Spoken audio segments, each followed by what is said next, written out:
یہ معصوم بچہ اب کیا کرے؟ اگر لوگ اس سے کنگھی آئینے نہیں خریدتے، یہ تو سارا دن بھوکا پیسہ گلیوں بازاروں میں لوگوں کے پیچھے بھاگ کر ان کی منتیں کرتا رہتا ہے کہ اس کی کنگھیاں لے لو، مگر لوگ اس کے پھٹے ہوئے کپڑے اور مٹی دھول سے اٹا چہرہ دیکھ کر دور دتکار دیتے ہیں۔ کبھی آپ اس کے دل کی بات بھی تو سنو۔ اماں میرے الفاظ سن کر غصے میں آ چکی تھی۔ اس نے نظر مار کر ایک دفعہ شہد کو دیکھا، جو سہما ہوا اپنے چہرے پر ہاتھ رکھے درد کی شدتوں کو محسوس کر رہا تھا۔ اس کی بھی کیا زندگی تھی، گھر میں ستیلی ماں کی مار اور تانے سننے پڑتے، دھمکیاں سہنی پڑتی، اور باہر آتے جاتے لوگوں کی دھتکار اور گالیاں برداشت کرتا پھرتا تھا۔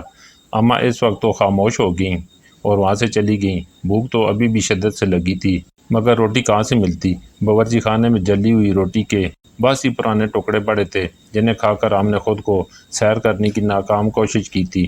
وہ رات ہم نے روٹی کے جلی ہوئے ٹکڑے پانی کے ساتھ کھا کر بھوکے پیٹ ہی گزاری تھی۔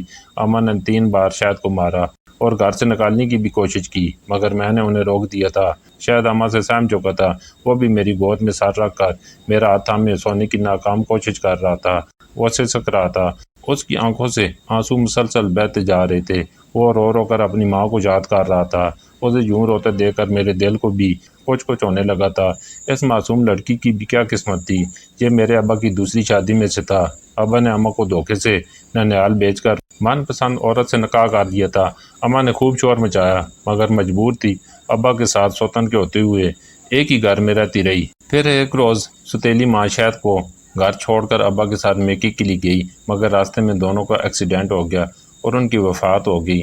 اس کے بعد سے ہمارا ناتا تو گویا غربت سے جڑ چکا تھا۔ اماں کو تو شاید اس معصوم شہد میں ہی اپنی سوتن دکھائی دیتی تھی، وہ جو اس پر ظلم کر کے دل کی بڑاس نکالا کرتی تھی، کیونکہ میری ماں شروع سے ہی زبان کی تیز اور کڑوی تھی، ابا سے بھی ہر وقت لڑتی رہتی تھی۔ اس لیے ابا نے دوسری شادی کر لی اور زیادہ تر وقت میری دوسری ماں کے ساتھ ہی گزارتے تھے۔ جس رات وہ میری ستیلی ماں کے کمرے میں سوتے، میری ماں جلے پاؤں کی بلی بنی اپنے کمرے میں چکر کاٹتی رہتی، انہیں بددعائیں دیتی رہتی کہ اللہ کرے یہ منحوس عورت مر جائے تو میرے سینے میں ٹھنڈ پڑ جائے۔ جب شہد پیدا ہوا تو اماں کی اہمیت ابا کی نظر میں اور بھی کم ہو گئی۔ اس دن اماں بہت روئی تھی۔ میری ستیلی ماں عادت کی اچھی تھی، مجھ سے اور اماں سے پیار سے بات کرتی تھی، لیکن اماں اس سے ہر وقت لڑتی رہتی تھی۔ نہ جانے اماں کی کالی زبان تھی جو میری ستیلی ماں کے ساتھ میرے باپ کو بھی کھا گئی اور ہم سب کو کھانے کے لالے پڑ گئے تھے۔ شہد پر مجھے بہت ترس آتا تھا۔ جب اماں اسے مارتی تو وہ پوری رات امی امی کہتا، سسکیوں سے روتا رہتا تو میرا بھی کلیجہ پھٹنے لگتا۔ ابھی وہ بنا آواز کے آنسو بہا رہا تھا۔ میں نے ایک نظر شہد کے گالوں پر ڈالی، اس کے گال پر لال نشان اب نیلے پڑتے چلے جا رہے تھے۔ اماں نے جس شدت سے اسے مارا تھا، اس کے گال سے بس خون ہی نہیں رس رہا تھا۔ جیسے تیسے وہ رات گزری اور جیسی ذرا سورج آسمان پر نمودار ہوا، اماں نے میرے پاس سوئے ہوئے شہد کو پیروں کی ٹھوکر سے اٹھایا۔ وہ بچہ تو کلی سے اماں کا خوف دل میں سمائے ہوئے تھا۔ جب اس نے اماں کی آواز قریب سے سنی اور ٹھوکر کھا کر بیدار ہوا تو چلاتے ہوئے بچاؤ بچاؤ کہتے ہوئے میرے گلے لگ گیا۔ اس کے دل میں اماں کے لیے ڈر بیٹھ چکا تھا، جسے دیکھ کر اماں خوش ہوتی تھی۔ اس نے شہد کو آج خبردار کرتے ہوئے کہا کہ اگر آج پیسے گھر نہ لایا تو وہ گھر میں داخل ہی نہیں ہونے دیں گی۔ وہ پہلے پیسے اماں کی ہتھیلی پر رکھے گا تو ہی اسے گھر میں آنے کی اجازت ملے گی۔ بیچارہ ڈرا ہوا شہد روتے ہوئے گھر سے چلا گیا۔ میں اماں کو بہت سمجھا چکی تھی کہ ایسا مت کریں، مگر انہیں میری بات سمجھ میں نہ آتی تھی۔ وہ مجھے بھی ڈانٹتی اور کہتی، چپ کر بڑی آئی۔ اس منحوس کی ہمدرد سارا دن یوں ہی گزر گیا اور میں شہد کے لیے دعا کرتی رہی کہ آج اس کی چیزیں بک جائیں اور وہ زیادہ پیسے لے کر گھر چلا آئے، تبھی اماں اسے گھر میں داخل ہونے دیں گی۔ مگر سارا دن یوں ہی گزر گیا، حتیٰ کہ رات آ گئی، مگر شاید کی کوئی خیر خبر نہ تھی۔ مجھے اب فکر ستانے لگی تھی کہ کہیں اسے کچھ ہو تو نہیں گیا۔ وہ 2 دن سے بھوکا پیاسا تھا۔ رات کو اپنے حصے کی جلی ہوئی روٹی کے ٹکڑے اماں سے چھپا کر میں نے شہد کو کھلائے تھے۔ جب اماں سو چکی تھیں، اس کی آنکھوں میں میرے لیے محبت ابھری تھی۔ کہنے لگا، آپی، تمہاری وجہ سے اس گھر میں واپس آ جاتا ہوں، ورنہ سڑک پر ہی رہنا شروع کر دیتا۔ یہ سن کر میں نے اسے اپنے ساتھ لگا لیا۔ میں نے کہا، ایسا کبھی نہ سوچنا، شاید میں مر جاؤں گی۔ میں نے اسے محبت سے اپنے ساتھ لگا لیا۔ جتنی اماں کو شاید سے نفرت تھی، اتنی مجھے اسے شدت سے محبت تھی۔ اس کا معصوم چہرہ دیکھ کر مجھے اپنی غربت بھی بھلی لگتی تھی۔ کتنی دیر گزر گئی، جب وہ نہ آیا تو میں نے گھر کا دروازہ کھولا۔ مجھے عجیب سی بے چینی نے گھیر رکھا تھا۔ میں نے یوں ہی دروازہ کھولا تو جو منظر مجھے گلی میں دکھائی دیا اسے دیکھ کر میری روح لرز کر رہ گئی۔ معصوم شاید گلی میں دروازے سے ٹیک لگائے سو رہا تھا۔ اس کے ہاتھ میں آج بھی کنگھیاں یوں ہی موجود تھیں، آج بھی اس کی کوئی چیز نہ بکی تھی۔ میں نے جب اپنے بھائی کو لاوارثوں کی طرح دروازے پر سوتا ہوا پایا تو فوراً اسے اٹھانے لگی۔ میری آنکھوں میں آنسو تھے۔ مجھے اپنے پاس دیکھ کر بوکھلا کر رونے لگا اور میرے پیچھے چھپتے ہوئے کہنے لگا، آپ ہی مجھے بچا لو، اماں مجھے بہت مارے گی۔ میں نے اسے خود سے قریب کر لیا، اس کے پیروں پر نظر پڑی تو دل کٹ کر رہ گیا۔ سارا دن ننگے پیر چلنے کی وجہ سے شاید کے پیروں پر چھالے پڑ چکے تھے، وہ بخار سے بھی جار رہا تھا۔ میں نے اس کے پیروں پر چھالے دیکھے تو دل خون کے آنسو رونے لگا۔ وہ کہنے لگا، آپی آپ اندر چلی جائیں، میں یہیں بیٹھوں گا۔ اماں نے بولا تھا کہ اگر آج پیسے گھر نہ لایا تو تجھے بہت ماروں گی۔ میں نے 1 روپیہ بھی نہیں کمایا۔ میں لوگوں کے پیچھے بھاگتا رہا، منتیں کر کے کہتا رہا کہ مجھ سے کچھ لے لو چند روپاؤں میں، مگر کسی نے بھی میری بات پر کان نہ دھرے، الٹا مار کر وہاں سے بھگا دیتے۔ اس کے الفاظ سن کر میں وہیں زمین پر بیٹھے اسے سینے سے لگا کر رونے لگی اور بولی کہ تم میرے ساتھ اندر چلو، کچھ نہیں ہوگا تمہارے ساتھ۔ وہ ڈر رہا تھا۔ اماں نے بھی جب شاہد کو میرے ساتھ اندر آتا ہوا دیکھا تو ان کے ماتھے پر بال پڑ گئے، فوراً آگے بڑھ کر ہاتھ بڑھایا اور بولی کہ کتنی کمائی ہوئی آج، شاید مجھے حساب دو۔ شاہد نے جب یہ سنا تو سسک کر سر جھکا لیا، وہ کانپ رہا تھا۔ ہماری اماں کی دہشت ہی اتنی تھی۔ اس نے کھپ کھپاتے ہوئے ہاتھوں سے جیب سے 20 روپے نکالے اور اماں کے ہاتھ پر رکھتے ہوئے بولا، میں بس یہی کما سکا آج۔ اس سے تو تندور والے نے بھی 1 روٹی دینے سے انکار کر دیا، بولا 10 روپے اور لاؤ پھر دوں گا۔ سڑک پر بھاگ بھاگ کر لوگوں کو چیزیں دکھا دکھا کر میرے پیروں پر چھالے پڑ چکے ہیں، مگر کسی کو میری تکلیف نظر نہ آتی۔ شاید روتا ہوا تیز تیز سانسیں لے کر سب ایک ہی سانس میں بتاتے ہوئے کہنے لگا، شاید ماں کو اس پر رحم آ جائے اور اسے نہ مارے۔ مگر اماں تو جیسے شاید کے لیے جلاد بن چکی تھیں۔ انہوں نے شاید کو گردن سے پکڑا اور اپنے ساتھ کمرے میں لے جانے لگیں، دروازہ بند کیا اور اسے بہت مارا۔ اگلے روز اسے ایک ورکشاپ پر کام پر لگوا دیا۔ اس کا سیٹ بھی اسے بہت مارتا تھا، لیکن یہ ہوا کہ اب وہ روز کے 200-400 لانے لگا۔ وقت کا پہیہ کچھ آگے بڑھا، شاید گاڑیاں ٹھیک کرنے کا ہنر جان گیا۔ مار کھا کر اس کا وجود اب اس مار کا عادی ہو چکا تھا۔ میں کھانا پکانے لگی تھی، گھر کا سارا کام میں کرتی تھی۔ شاید بھی اب اچھے پیسے لانے لگا تھا، اس لیے اماں کی لاکھ مخالفت کے باوجود بھی میں اپنے بھائی کو پیٹ بھر کر روٹی بنا کر دیتی، وہ بھی میرا بہت خیال رکھتا۔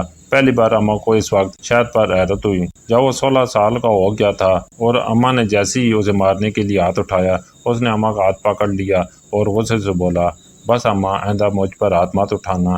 میں نے پہلی بار شاید کی آنکھوں میں اماں کے لیے بہت نفرت دیکھی تھی۔ اماں بھی دم بخود سی ہو کر رہ گئیں۔ اس کے بعد اماں نے اسے مارنا چھوڑ دیا۔ ہم دونوں بہن بھائیوں کی محبت ویسی قائم رہی۔ میں شاید سے 4 سال بڑی تھی، لیکن اب وہ مجھ سے بھی قد نکال گیا تھا۔ وہ اس قدر محنتی تھا کہ ورکشاپ اب وہی سنبھالنے لگا تھا۔ میرے لیے ایک شرابی اور جواری کا رشتہ آ گیا، لیکن وہ پیسے کا ٹھیک ٹھاک تھا۔ اماں کو 5 لاکھ کیش دینے کو تیار تھا۔ یہ سن کر اماں کو اپنی سکی بیٹی کا بھی خیال نہ آیا اور میرا رشتہ اس شرابی سے طے کر دیا۔ اماں کے اندر پیسے کی آواز بڑھ چکی تھی۔ جب مجھے اس بات کا علم ہوا تو میں نے صاف انکار کر دیا، لیکن اماں مجھ پر برس پڑی، کہنے لگیں، لاکھوں کی جائیداد کا مالک ہے، وہ بڈھا ہے، تو عیش کرے گی۔ میں نے کہا مجھے نہیں کرنی اس سے شادی۔ میرے مسلسل انکار پر اماں نے پہلی بار مجھ پر ہاتھ اٹھانے سے گریز نہیں کیا۔ شاید جب گھر واپس آیا تو مجھے روتا دیکھ کر مجھ سے رونے کی وجہ پوچھنے لگا۔ میں نے روتے روتے اسے بتایا کہ اماں مجھے 5 لاکھ کے بدلے بڈھے سے بہنے لگی ہے۔ یہ سن کر شاید اماں کے سامنے جا کھڑا ہوا، کہنے لگا، ابھی کی شادی میں خود کروں گا، آپ اس شرابی کو انکار کر دیں۔ یہ بات سن کر اماں کہنے لگی، وہ شخص دولت مند ہے، میں اپنی بیٹی کو اسی سے بیاہوں گی۔ اگر تجھے اپنی بہن کی اتنی تکلیف ہے تو مجھے پیسے کما کر لا کے دے، میں اس کی شادی تیری مرضی سے کر دوں گی۔ اس بات کو سن کر وہ کہنے لگا، اسے یہ بات منظور ہے۔ انہی دنوں شاید کا ایک دوست جو اس کے ساتھ ہی ورکشاپ پر کام کرتا تھا، وہ عمر میں اس سے کافی بڑا تھا، مجھ سے بھی 2-3 سال بڑا ہوگا۔ وہ سعودیہ جا رہا تھا اور کب سے شاید بھی یہی کہہ رہا تھا، وہ بھی اس کے ساتھ وہاں قسمت آزمانے چلے، سارا خرچ وہ کرنے کو تیار تھا۔ شاید نے جب اسے اماں کی بات بتائی تو وہ کہنے لگا کہ آج کل وہ لوگ اپنے بڑے بھائی کے لیے رشتہ ڈھونڈ رہے ہیں، وہ اپنے بڑے بھائی سے میرا نکاح کروا دے گا، پھر وہ دونوں سعودیہ چلے جائیں گے اور خوب پیسہ کما لیں تو واپس آ کر اماں کو 5 لاکھ روپے دے کر میری رخصتی کروا لیں گے، کیونکہ اس کا بھائی بھی مناسب ہی کماتا ہے۔ شاید نے اس کی بات مان لی اور میرا نکاح بھی اس نے اپنے اسی دوست کے بھائی سے کروا دیا اور خود سعودیہ چلا گیا تاکہ پیچھے میری اماں میری شادی کسی جواری سے نہ کروا دے۔ اسے میری بہت فکر تھی۔ اس نے ایک بھائی ہونے کا حق ادا کر دیا تھا۔ سعودیہ جاتی اسے نوکری مل گئی تھی۔ اب ہر ماہ وہ ایک معقول رقم بھیجنے لگا تھا۔ وہ اماں جو کبھی شاید کو منحوس اور پتہ نہیں کیا کیا کہتی تھی، اب میرا بیٹا کہتے اس کی زبان نہ تھکتی تھی۔ شاید 2 سال بعد آیا تو 5 لاکھ کی رقم اماں کے ہاتھ میں رکھی۔ اماں تو اب اس پر نال سی ہونے لگی تھی، لیکن شاید کا مزاج ہی دیا تھا۔ اس نے میری شادی بہت اچھے سے کی، جہیز بھی دیا۔ میں اپنے گھر کی ہو گئی۔ شاہ بہت اچھے انسان تھے۔ شاید میری شادی کی فوراً بعد دوبارہ سعودیہ چلا گیا۔ میں شہاب کے ساتھ خوش اور مطمئن زندگی گزار رہی تھی کہ جب ایک بار اماں مجھ سے کہنے لگی شاید انہیں عمرے کی ادائیگی کے لیے سعودیہ بلا رہا ہے۔ یہ سن کر میں خوش ہو گئی۔ یہ تو بہت اچھی بات ہے۔ اماں چند دنوں بعد سعودیہ چلی گئیں، عمرہ بھی کیا، لیکن اس کے بعد میری اماں سے کوئی رابطہ ہی نہ ہوا۔ میں جب بھی شاید سے فون پر بات کرتی وہ مجھ سے اچھے سے بات کرتا، لیکن جب میں اماں کا پوچھتی تو ٹال مٹول کر جاتا، مجھ سے بات ہی نہ کرواتا۔ میں نے ایک بار اس سے پوچھا کہ اماں پاکستان واپس کب آئیں گی تو کہنے لگا کبھی نہیں، وہ اب سعودیہ ہی رہیں گی۔ پتہ نہیں کیوں لیکن میرا دل بڑا بے چین تھا۔ میں نے ایک بار پھر اپنے دیور سے پوچھا جو شاید کا دوست تھا۔ میں نے پوچھا میری اماں کہاں ہیں تو وہ حیرت کا اظہار کرنے لگا، کہنے لگا وہ تو کب کی پاکستان جا چکی۔ یہ سن کر تو میرے ہوش ہی اڑ گئے تھے۔ میں نے جلدی سے شاید کو فون کیا۔ میں نے کہا اماں کہاں ہیں؟ شاید نے میری بات کا جواب نہیں دیا۔ میں نے کہا مجھے بتاؤ وہ کہاں ہیں؟ وہ کہنے لگا میں نے انہیں اولڈ ہاؤس بھجوا دیا ہے، اب وہ وہیں رہیں گی، باقی کی زندگی تنہا گزاریں گی تاکہ انہیں احساس ہو کہ اپنے کیا ہوتے ہیں اور کتنے اہم ہوتے ہیں۔ بے فکر رہو آپی، جب انہیں احساس ہو جائے گا تو واپس پاکستان بھجوا دوں گا۔ مجھے شاید کی یہ بات اتنی بھی بری نہیں لگی۔ میری ماں کو واقعہ اپنوں کی اہمیت کا اندازہ ہی نہ تھا۔